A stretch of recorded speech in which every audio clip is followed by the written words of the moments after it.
الحمدللہ رب العالمین وبہ استعین واشہد ان لا الہ الا اللہ وحدہ لا شریک لہ واشہد ان محمدا عبدہ ورسولہ اما بعد۔ صلاۃ سے متعلق تعلیمی کورس کا یہ حلقہ ہے۔ آج انشاءاللہ صلاۃ کے ارکان اور فرائض سے متعلق گفتگو کریں گے۔ آپ یہ بات جانتے ہیں کہ صلاۃ کی عبادت کچھ اعمال سے مل کر بنتی ہے۔ اس کی حقیقت کی تکمیل ہوتی ہے بعض اعمال سے مل کر، جو اس کے ارکان اور فرائض کہلاتے ہیں۔ اگر یہ ارکان یا فرائض ترک کر دیے جائیں، انہیں چھوڑ دیا جائے، انہیں پیچھے کر دیا جائے، تو پھر اس صلاۃ کا شرعی طور پر کوئی اعتبار نہیں ہوگا۔ شرعی طور پر صلاۃ تبھی درست ہوگی جب ان ارکان اور فرائض کی تکمیل کی جائے۔ یہ کون کون سے ہیں؟ آئیے ایک طرف سے انہیں بیان کرتے ہیں۔ پہلا رکن یا پہلا فرض تکبیر تحریمہ ہے۔ تکبیر تحریمہ یعنی اللہ اکبر کہہ کر کے صلاۃ کو شروع کرنا، اور صلاۃ کے اندر جو چیزیں ممنوع ہیں ان کو اپنے اوپر حرام کر لینا۔ اس سلسلے میں علی ابن ابی طالب رضی اللہ عنہ کی حدیث ہے کہ نبی کریم صلی اللہ علیہ وآلہ آلہ وسلم نے ارشاد فرمایا: مفتاح الصلاۃ الطہور وتحریمها التکبیر وتحلیلها التسلیم۔ یہ روایت حسن صحیح ہے، صحیح ابن ماجہ میں 222 نمبر پر ہے، سنن ترمذی، سنن ابو داؤد وغیرہ میں بھی یہ روایت موجود ہے۔ اس کا معنی یہ ہے کہ صلاۃ کی کنجی طہارت ہے، اور تکبیر سے تحریم ہو جاتی ہے، یعنی تکبیر سے صلاۃ کا آغاز ہوتا ہے اور تمام چیزیں اس انسان پر حرام ہو جاتی ہیں، اور صلاۃ کی تحلیل تسلیم ہے، یعنی جب آدمی السلام علیکم ورحمۃ اللہ کہہ کر کے سلام پھیر دیتا ہے تو وہ ساری چیزیں جو صلاۃ کے اندر اس پر حرام تھیں دوبارہ حلال ہو جاتی ہیں۔ تو تکبیر تحریمہ آغاز ہے، اور تسلیم تحلیلہ پر اختتام ہے۔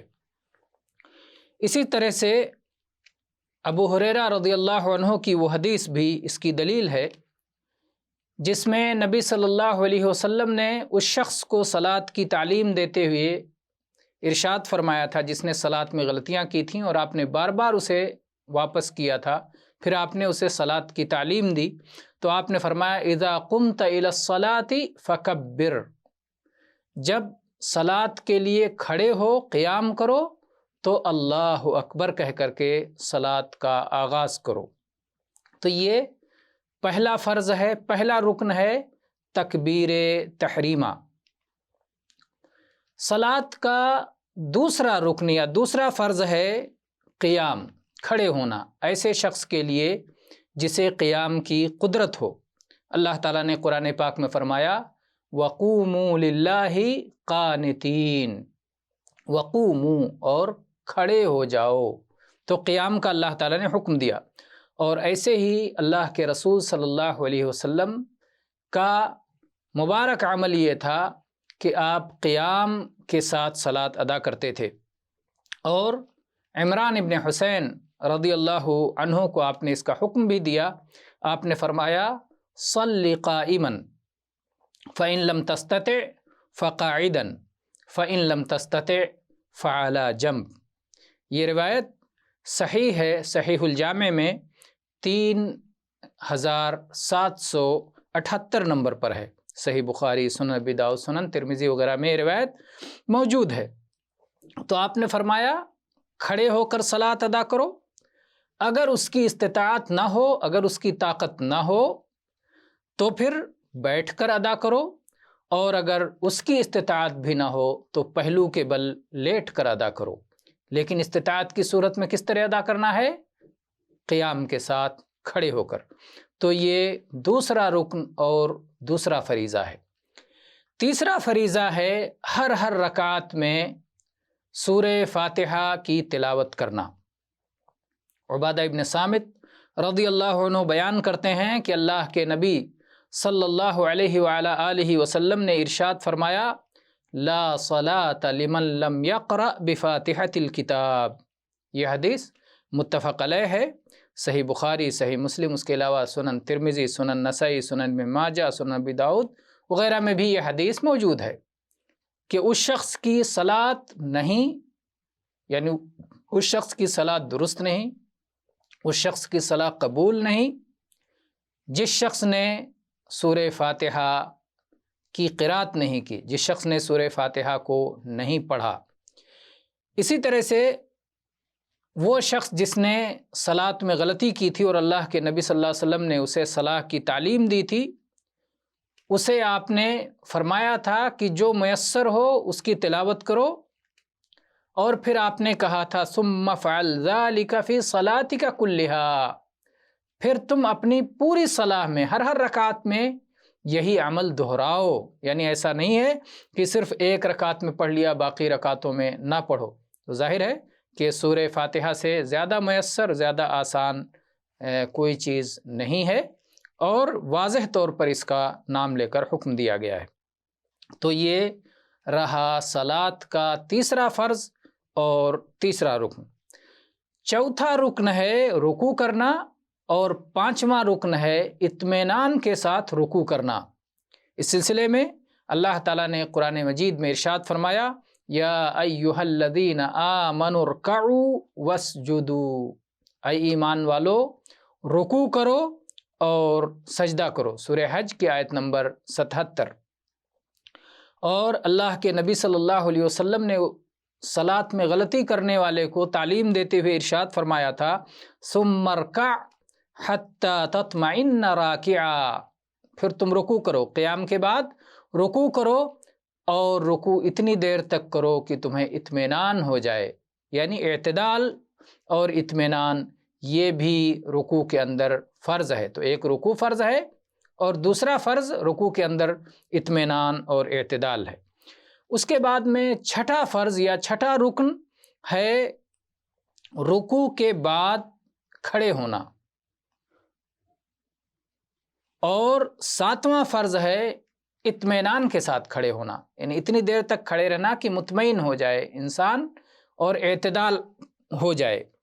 اس سلسلے میں ابو مسعود انصاری رضی اللہ عنہ کی حدیث ہے، کہتے ہیں کہ اللہ کے رسول صلی اللہ علیہ وعلی آلہ وسلم نے فرمایا، لا تجزئ صلاة لا يقیم الرجل فیہا صلبہ فی الرکوع والسجود۔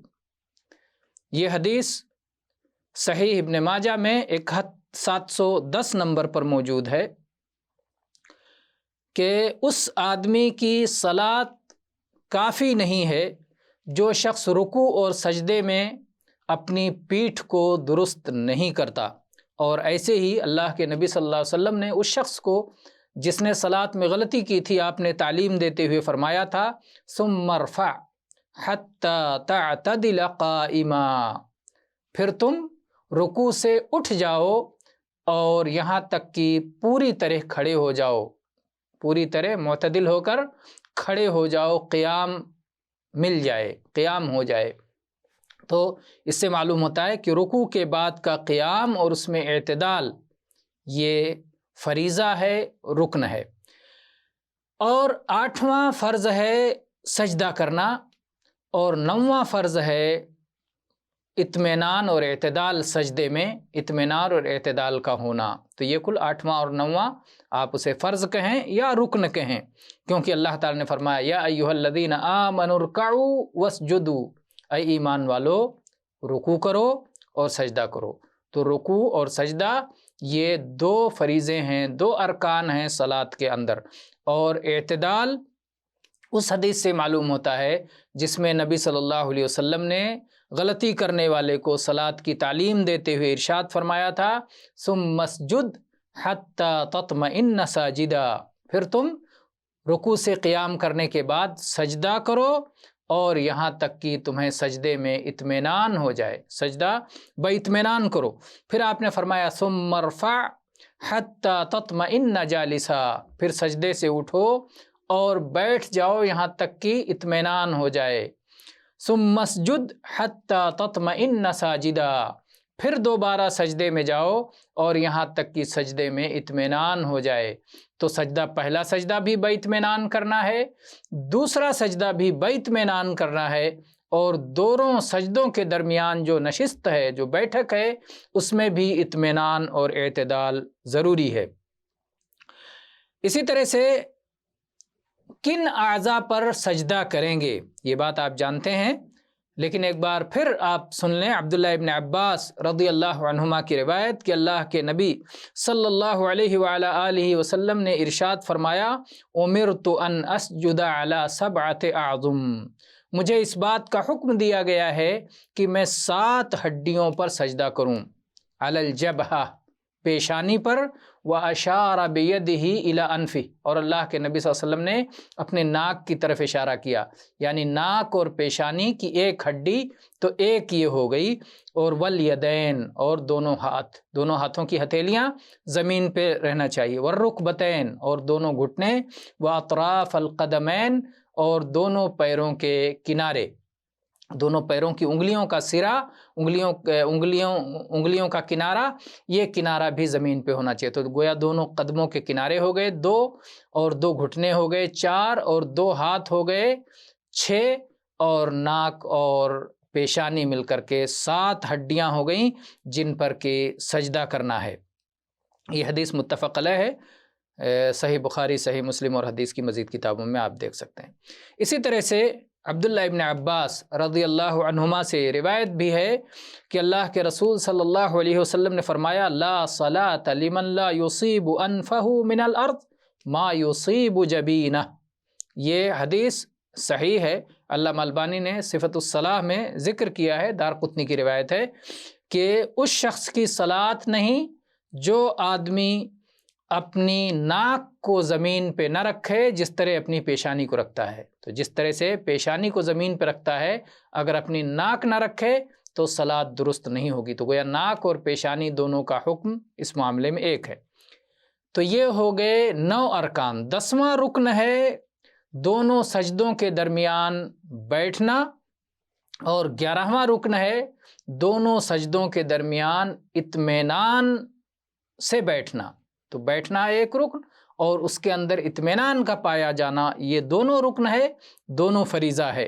اس سلسلے میں یہ حدیث آپ دیکھیں لا تجزئ صلاۃ لا یقیم فیہا الرجل صلبہ فی الرکوع والسجود، یہ حدیث ابھی آپ سن چکے ہیں کہ اللہ تعالیٰ اس آدمی کی صلاۃ کو قبول نہیں کرتا، یا وہ صلاۃ اللہ کے یہاں کافی نہیں ہے جس میں آدمی رکوع اور سجدے میں اپنی پشت کو درست نہیں کرتا، اپنی پیٹھ کو ٹھیک نہیں کرتا۔ تو اس لیے رکوع سے آدمی اٹھے تو پوری طرح کھڑے ہو جائے، اور سجدے سے اٹھے تو پوری طرح سے بیٹھ جائے۔ اسی طرح سے آپ صلی اللہ علیہ وسلم نے صلاۃ میں غلطی کرنے والے کو تعلیم دیتے ہوئے کیا فرمایا تھا، تھوڑی دیر پہلے آپ سن چکے ہیں۔ 12واں رکن یا 12واں فریضہ ہے آخری تشہد۔ عبداللہ ابن مسعود رضی اللہ عنہ بیان کرتے ہیں کہ تشہد کی فرضیت سے پہلے ہم لوگ صلاۃ میں کہا کرتے تھے السلام علی اللہ، السلام علی جبریل و میکائیل۔ تو اللہ کے رسول صلی اللہ علیہ وسلم نے ارشاد فرمایا ایسا مت کہا کرو، بلکہ کہو التحیات للہ والصلوات الطیبات، یہ جو تحیات ہے آپ نے تعلیم دی۔ اس کے کئی صیغے احادیث میں آئے ہیں، سب سے صحیح ترین صیغہ عبداللہ ابن مسعود رضی اللہ عنہ کی روایت میں آیا ہے، اسے ہم آپ کے سامنے ذکر کرتے ہیں۔ وہ متفق علیہ حدیث ہے، صحیح بخاری میں 6265 نمبر پر اور صحیح مسلم میں 402 نمبر پر آپ یہ حدیث دیکھ سکتے ہیں کہتے ہیں عبداللہ ابن مسعود رضی اللہ عنہ علمنی رسول اللہ صلی اللہ علیہ وسلم التشہد کفی بین کفیہ، کہ اللہ کے رسول صلی اللہ علیہ وسلم نے مجھے تشہد کی تعلیم دی اور میری ہتھیلی آپ کے دونوں ہتھیلیوں کے درمیان تھی۔ کما یعلمنی السورۃ من القرآن، آپ نے تشہد کی تعلیم اس طرح دی جیسے آپ قرآن کی کوئی سورت کی تعلیم دے رہے ہوں۔ تو جس طرح سے قرآن کی کسی سورت میں کچھ بھی آپ کم زیادہ نہیں کر سکتے، حذف و اضافہ نہیں کر سکتے، پوری طرح سے ویسے ہی اسے یاد رکھتے ہیں، ویسے ہی اسے پڑھتے ہیں، اسی طرح سے یہ التحیات بھی ایسے ہی یاد کرنا اور پڑھنا چاہیے۔ تو اللہ کے نبی صلی اللہ علیہ وسلم نے کیا تعلیم دی تحیات کی؟ التحیات للہ والصلوات والطیبات السلام علیک ایہا النبی ورحمۃ اللہ وبرکاتہ، السلام علینا وعلی عباد اللہ الصالحین، اشہد ان لا الہ الا اللہ واشہد ان محمدا عبدہ ورسولہ۔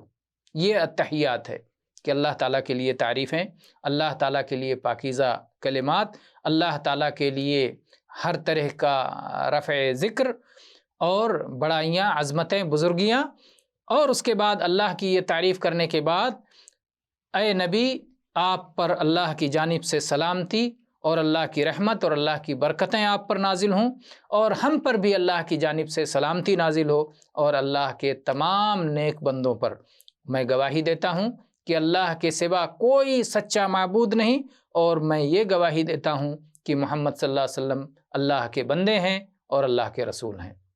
تو اس طرح سے یہ تحیات بھی فرض ہے اور صلاۃ کے اندر ایک رکن ہے۔ اور اس کے بعد 13واں رکن ہے نبی صلی اللہ علیہ وسلم پر درود بھیجنا، صلاۃ علی النبی، آخری تشہد پڑھنے کے بعد۔ اس سلسلے میں فضالہ ابن عبید انصاری رضی اللہ عنہ کی حدیث ہے کہ نبی صلی اللہ علیہ وسلم نے ایک شخص کو صلاۃ ادا کرتے ہوئے دیکھا جس نے نہ اللہ کی حمد بیان کی، نہ اللہ کی بزرگی اور بڑائی بیان کی، اور نہ نبی صلی اللہ علیہ وسلم پر درود بھیجا، اور اس نے سلام پھیر دیا۔ تو اللہ کے نبی صلی اللہ علیہ وسلم نے فرمایا عجل ھذا، اس شخص نے جلد بازی سے کام لیا۔ پھر آپ نے اسے بلایا اور اس کے لیے اور تمام لوگوں کے لیے آپ نے یہ تعلیم دی اذا صلی احدکم فلیبدأ بتمجید ربہ والثناء علیہ ولیصلی علی النبی صلی اللہ علیہ وسلم ثم یدعو بما شاء۔ یہ روایت صحیح ہے، علامہ البانی رحمہ اللہ نے صفۃ الصلاۃ میں اسے ذکر کیا، سنن ترمذی میں 3546 نمبر پر، سنن ابی داؤد میں 354 نمبر پر، اس طرح سے حدیث کی کتابوں میں موجود ہے۔ تو آپ صلی اللہ علیہ وسلم نے فرمایا کہ جب تم میں سے کوئی شخص صلاۃ ادا کرے تو پہلے اپنے رب کی بڑائی، بزرگی اور اس کی ثنا، حمد و ثنا بیان کرے، پھر نبی صلی اللہ علیہ وسلم پر صلاۃ بھیجے، درود بھیجے، اور اس کے بعد جو چاہے دعا کرے۔ تو اللہ کی حمد و ثنا اور نبی صلی اللہ علیہ وسلم پر صلاۃ بھیجنے کے بعد جو چاہے دعا کرے۔ اور اسی طرح سے ابو مسعود رضی اللہ عنہ کی حدیث ہے کہ ایک شخص آیا اور اللہ کے نبی صلی اللہ علیہ وسلم کے سامنے بیٹھ گیا، اور ہم سب آپ کے پاس بیٹھے ہوئے تھے۔ اس نے کہا اے اللہ کے رسول، آپ پر سلام بھیجنے کا طریقہ ہم جانتے ہیں، آپ پر صلاۃ کیسے بھیجیں؟ جب ہم صلاۃ ادا کریں تو آپ پر صلاۃ کیسے بھیجیں؟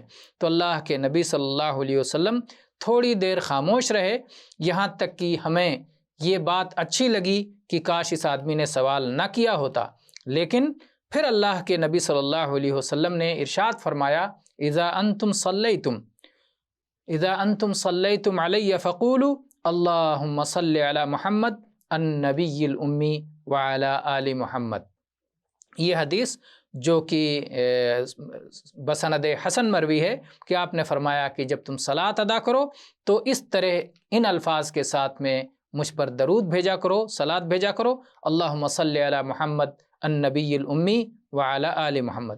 درود کے بہت سارے صیغے آئے ہیں، کسی بھی صیغے سے صلاۃ اور درود پڑھا جا سکتا ہے، البتہ سب سے افضل اور سب سے بہتر صیغہ وہ ہے جو کعب ابن عجرہ رضی اللہ عنہ کی روایت میں ہے کہ انہوں نے جب نبی کریم صلی اللہ علیہ وسلم سے پوچھا کہ کیسے صلاۃ آپ پر پڑھیں تو اللہ کے نبی صلی اللہ علیہ وسلم نے تعلیم دی، اللہم صلی علی محمد وعلی آل محمد کما صلیت علی آل ابراہیم انک حمید مجید، اللہم بارک علی محمد وعلی آل محمد کما بارکت علی آل ابراہیم انک حمید مجید۔ یہ سب سے معروف صیغہ ہے، یہ متفق علیہ ہے، صحیح بخاری میں 6357 نمبر پر، صحیح مسلم میں 406 نمبر پر، اسی طرح سے ابو داؤد، ترمذی اور ابن ماجہ، نسائی وغیرہ میں یہ حدیث موجود ہے۔ تو ان الفاظ کے ساتھ میں درود پڑھا جا سکتا ہے اور دوسرے صیغوں پر بھی پڑھا جا سکتا ہے۔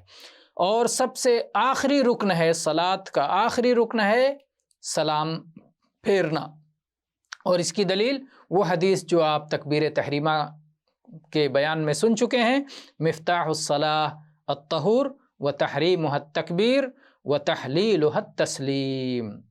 تو تکبیر سے صلاۃ کا آغاز ہوتا ہے اور سلام پھیرنے پر صلاۃ کا اختتام ہوتا ہے۔ تو یہ کل 14 ارکان اور 14 فرائض ہیں، ان میں سے کوئی فرض اور کوئی رکن اگر چھوٹ جاتا ہے تو پھر وہ صلاۃ قابل قبول نہیں ہوگی، شرعی اعتبار سے اس کا شمار نہیں ہوگا اور اسے درست نہیں مانا جائے گا۔ واللہ تعالی عالم، والحمد للہ رب العالمین، وصلی اللہ علی نبینا وسلم۔